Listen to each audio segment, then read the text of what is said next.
L'amour authentique et vrai est si rare que lorsque vous le rencontrez sous quelque forme que ce soit, c'est une chose merveilleuse à protéger de toutes les manières possibles.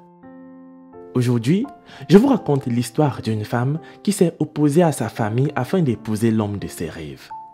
Mais avant de poursuivre, répondez à la question du jour dans les commentaires, à savoir, quelle est la capitale de la Somalie? N'oubliez pas également de mettre un like sous la vidéo et de vous abonner sur James 2.0. Elle s'appelle Claudette, une dame qui s'est opposée à sa famille pour épouser l'homme de ses rêves. Il a été rejeté par tout le monde à cause de son handicap, mais cette dame a décidé de rester avec lui, peu importe ce qu'ils ont traversé à ce moment-là. Lui s'appelle Focus, son mari. Il dit que bien qu'il soit handicapé, il n'est pas du tout né comme ça. Quand il était encore un jeune enfant, il a traversé beaucoup de douleurs et de souffrances qui l'ont fait devenir comme ça. Étonnamment, c'est son propre frère qui lui a fait ça. Depuis que ses jambes sont devenues comme ça, il les couvre parce que les gens disent toujours que ce sont des bâtons. Et cela lui fait mal à chaque fois que les gens le disent. Aujourd'hui, nous avons rendu visite à ce couple dans ce village lointain où ils vivent, afin qu'ils puissent partager leur histoire avec nous. Le voyage jusqu'à cet endroit n'a pas été facile, mais heureusement, nous y sommes arrivés. Depuis que Focus est handicapé, il lui a été très difficile de trouver un emploi. Cependant, il travaillait à cet endroit et vendait des poulets et des cannes à sucre, mais il a été chassé parce que son patron pensait qu'il n'était pas en mesure d'attirer des clients au vu de son état. Maintenant, il passe le temps à ramper et à rester au bord de la route pour manger des pièces qu'il utilise pour acheter de la nourriture pour sa famille, ce qui n'a jamais été facile. C'est là que nous avons trouvé Focus et il a été très accueillant. Il a décidé de nous amener chez lui. C'était très loin de la route principale où nous l'avons trouvé. Il marche sur l'une des routes les plus dangereuses que nous ayons jamais vues. Lorsque vous glissez et tombez, vous perdez immédiatement la vie. Et c'est cette route que cet homme utilise 2 fois par jour et même parfois tard dans la nuit. Il dit que tout a commencé il y a longtemps. Il est né normal comme tout le monde. Il était un enfant qui jouait beaucoup et il se souvient qu'il courait avec ses 2 jambes. Il allait parfaitement bien jusqu'à ce que tout change. Un jour, il était dans le jardin avec son frère aîné. Son frère avait une machette et il nettoyait et coupait des plantes parce qu'il voulait commencer une nouvelle plantation. Son frère a par la suite coupé un arbre qui est tombé accidentellement sur les pieds de Focus et c'est ce qui l'a rendu comme il l'est aujourd'hui. Ils l'ont rapidement précipité pour aller se faire soigner, mais selon ce qu'il dit, ses parents n'avaient pas les moyens de l'emmener dans un hôpital médical. Ils l'ont amené chez l'un des médecins traditionnels du village qui a essayé de mettre des bâtons autour de ses jambes pour qu'il puisse les soutenir et les reformer. Mais tout cela était vain. Il est devenu handicapé bien que sa famille ait fait tout ce qu'elle pouvait pour sauver ses jambes. Mais rien n'a jamais fonctionné. Maintenant, il devra vivre avec ça pour toujours et accepter le fait que ça ne va jamais changer. Il dit que c'était très dur pour lui quand il s'est rendu compte qu'il ne pouvait plus jouer avec ses amis.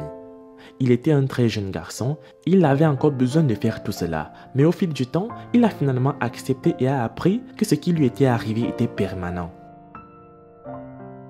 Le jour où cet accident s'est produit était le dernier où il était à l'école, car après cela, il ne pouvait plus y aller, et cela a rendu sa vie encore plus misérable.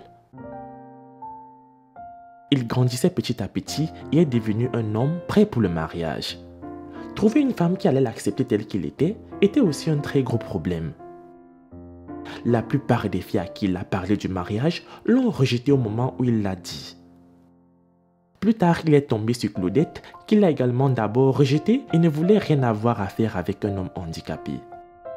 Ensuite, elle a commencé à penser à lui et à quel point il était gentil et aimant. C'est à ce moment-là qu'elle a pris la plus grosse décision de sa vie. Elle a accepté d'être sa femme, peu importe ce que ses amis pensaient de Focus.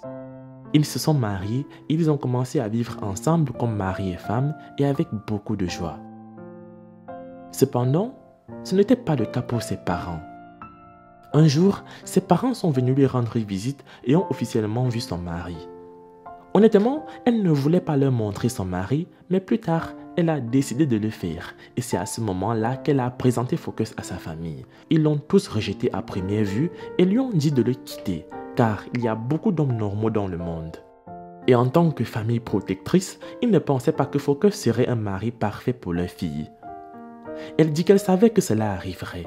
Elle leur a dit qu'il n'y avait aucune chance pour elle d'abandonner son mari parce qu'il était l'homme qu'elle aimait dans sa vie, bien qu'il était pauvre et handicapé. Elle était prête à être la mère de ses enfants et à vivre avec lui pour le restant de sa vie. Nous ne devrions pas rechercher la perfection chez nos partenaires. La perfection n'existe pas. Ses parents sont rentrés chez eux, mais n'étaient pas du tout contents de la décision que leur fille avait prise. Mais au fil du temps, ils ont réalisé qu'ils ne pouvaient rien changer à cela. Ils ont donc accepté Focus comme leur gendre. C'est ainsi qu'ils vivent maintenant et ils n'ont plus aucun problème avec leur famille. Les choses ont commencé à s'améliorer. Ils ont donné naissance à une seule fille parce qu'ils savaient qu'ils ne pourraient pas s'occuper de plus d'un enfant. Le genre de vie dans laquelle ils vivent est très difficile parce qu'elle doit aller cultiver pour des gens pendant que son mari est dans la rue pour manger des pièces. D'après ce qu'ils disent, cela n'a jamais été facile et cela leur complique encore la vie. Focus dit qu'il avait besoin d'un fauteuil roulant, mais il s'est rendu compte plus tard qu'il ne pouvait pas utiliser un fauteuil roulant dans son village et ce qu'il espère plus que tout, c'est une meilleure vie pour sa famille. Alors il demande un peu de capital pour démarrer sa propre entreprise et vendre des poulets et des cannes à sucre sur la route comme il le faisait avant. Les fonds qui seront utilisés pour offrir du capital à son idée seront référencés via le lien GoFundMe qui se trouve dans la description de la vidéo et épinglé dans le premier commentaire. Les amis, c'est la fin de cette vidéo. La réponse à la question du jour était Mogadiscio. Laisse un like si tu as trouvé. Moi, je vous laisse et on se prend pour la prochaine fois.